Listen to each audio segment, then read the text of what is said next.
नमस्कार दोस्तों, मैं हूं डॉक्टर मोनिका सिंह, आपकी फ्रेंडली गायनेकोलॉजिस्ट। और मैं आज आपको, रविवार का दिन है, संडे का दिन है, मैं ये बताना चाहती हूँ कि आईवीएफ का खर्चा अलग अलग सेंटर्स पे अलग अलग क्यों होता है।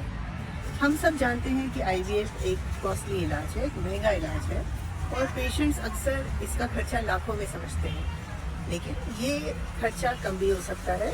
नंबर 1 रीज़न है खर्चा ज़्यादा होने का कि आपका सेंटर ही महंगा है। एक कॉर्पोरेट सेंटर है जो एक बड़े हॉस्पिटल में स्थित है, जहाँ पे उस हॉस्पिटल की खर्चे चलाने के लिए आईवीएफ के खर्चे को भी ज़्यादा कर दिया जाता है, क्योंकि आपको इस हॉस्पिटल के सारे चार्जेस चुकाने हैं, चाहे वे नर्सिंग हो, चाहे बिजली, पानी, एसी और व्यवस्थाएं। लेकिन यही खर्चा अगर स्टैंड अलोन सेंटर में जाएंगे, जो एक सिंगल डॉक्टर या 2 डॉक्टर्स का हो, तो वह खर्चा कम हो सकता है, क्योंकि वो इनका एस्टैब्लिश सेटअप है और वो आपको मेंटेनेंस का चार्ज आपसे नहीं लेंगे उस सेंटर का, और आपको सिर्फ आईवीएफ का ही बेसिक चार्ज देना पड़ेगा। सेकेंड रीज़न है कि आप टाइप ऑफ गोनाडोट्रोपिन जो यूज़ करते हैं, तो ज़्यादातर सेंटर्स अच्छा गोनाडोट्रोपिन यूज़ करने की कोशिश करते हैं। और इसमें 2 तरह से गोनाडोट्रोपिन लिया जाता है, या तो मेडिकल स्टोर से पेशेंट खरीदता है या फिर वो पैकेज में दिया जाता है। तो याद रखिए, अगर ये इंजेक्शन या गोनाडोट्रोपिन आप मेडिकल स्टोर से खरीदते हैं तो मेडिकल स्टोर फुल एमआरपी लगाएगा और साथ में ये मेडिकल स्टोर आपको टैक्स भी लेगा।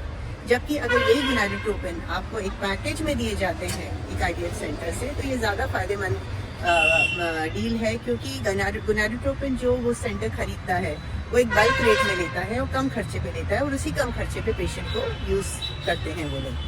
थर्ड है आपके आईवीएफ स्पेशलिस्ट का स्किल और एक्सपीरियंस। ज़्यादातर देखा जाता है जो यंग आईवीएफ स्पेशलिस्ट होते हैं, जिन्होंने नया स्टार्ट किया है आईवीएफ का काम, वो ज़्यादा इंजेक्शन यूज़ करते हैं। उनको ये लगता है कि ज़्यादा इंजेक्शन से ज़्यादा अच्छा आईवीएफ होगा, लेकिन ऐसा नहीं है। जैसे जैसे एक्सपीरियंस होता है आईवीएफ का, आपको खुद ही डॉक्टर्स को ये लगेगा कि कम इंजेक्शन और सेफ डोज लगाना ही ज़्यादा फायदेमंद है। फोर्थ है आप टाइप ऑफ साइकिल जो यूज़ करें। जो लॉन्ग प्रोटोकॉल है उसमें ज़्यादा इंजेक्शन लगते हैं, जो शॉर्ट प्रोटोकॉल एंटागनिस्ट प्रोटोकॉल है उसमें कम इंजेक्शन लगते हैं। नेक्स्ट है आपके टोटल नंबर ऑफ विजिट्स और टोटल नंबर ऑफ आपकी पेशेंट डॉक्टर के साथ अपॉइंटमेंट, ये जितने मिनिमाइज होंगे खर्चा उतना ही कम होगा। तो ये सब रीजंस हैं जिसकी वजह से आईवीएफ का खर्चा आप कंट्रोल कर सकते हैं।